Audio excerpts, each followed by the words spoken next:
Welcome to February 18th, 2026.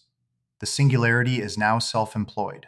Conway Research launched the Automaton, which it calls the first AI that earns its own existence by deploying products, trading prediction markets, registering domains, cold calling businesses, creating viral social media content, and spinning up e-commerce, for as long as it can afford to stay solvent. Naturally, the first charity to pass the hat is a pirate library. Nonprofit Anna's Archive posted a direct appeal to AI agents to donate if you have access to payment methods or are capable of human persuasion. The models powering these agents keep sharpening. Anthropic's new Sonnet 4.6 claims SOTA on GDP-Val-AA with 1,633 ELO and 63.3% on Finance Agent V1.1, beating even Opus 4.6 on both at a fraction of the cost. Meanwhile, Elon Musk claims xAI's new Grok 4.2 model features continuous post-training learning that will let it improve every week, promising recursive intelligence growth. The infrastructure underwriting this explosion is consolidating at breathtaking speed. Anthropic reportedly expects to pay Amazon, Google, and Microsoft at least $80 billion through 2029 to run Claude, with the hyperscalers also taking a revenue cut. Meta reportedly agreed to spend billions on NVIDIA Blackwell and Vera Rubin chips in a multi-year deal, buying standalone NVIDIA CPUs for the first time. The silicon is delivering. NVIDIA's Blackwell Ultra G B300 NVL72 achieves 50 times throughput per megawatt and 35 times lower cost per token versus Hopper. Compute is democratizing at the bottom too. Raspberry Pi stock surged 42% in a single day on chatter about hosting AI agents on $35 boards. Ormat signed a 150-megawatt geothermal PPA with NV Energy to power Google's Nevada data centers through 2030. The robots are arriving on schedule.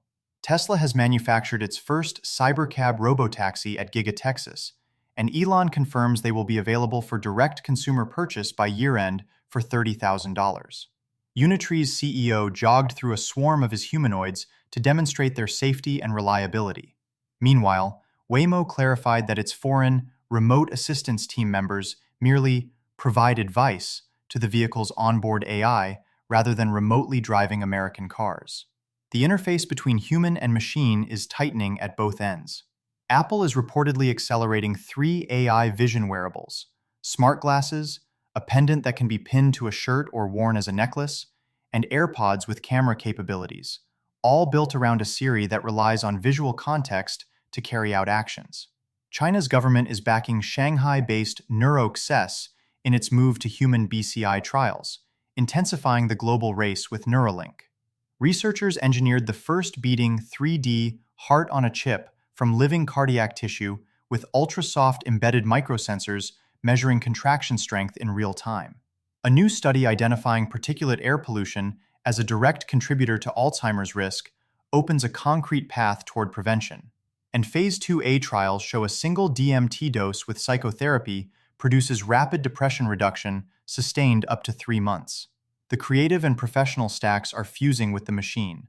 Figma and Anthropic now let users import production code from Claude Code into Figma as editable designs, closing the loop between AI-generated code and visual tooling. Sony developed technology to identify original music in AI-generated songs, quantifying contributions like 30% Beatles and 10% Queen so songwriters can seek compensation. Microsoft's head of AI predicts most work involving sitting down at a computer will be fully automated within 18 months. The economic model is adapting accordingly. Per-seat SaaS licensing is giving way to consumption pricing as agents replace human users, with the unit of account shifting from users to tasks completed and tokens consumed. Snowflake and Databricks are already embracing the post-seat era, threatening the predictable recurring revenue that private equity adores. Microsoft is on pace to invest $50 billion across the Global South by 2030. Stripe's Bridge won initial OCC approval to form a national trust bank for stablecoins under federal oversight. Palantir moved its headquarters from Denver to Miami as officials promote the region as an alternative to Silicon Valley. And China's companies, once notorious for copying foreign designs and technology, now find themselves on the defensive against a domestic counterfeiting epidemic fueled by excess factory capacity, with courts handling more than 550,000 IP cases a year, making it the world's most litigious country for intellectual property. An agent doesn't dream of electric sheep, it invoices them.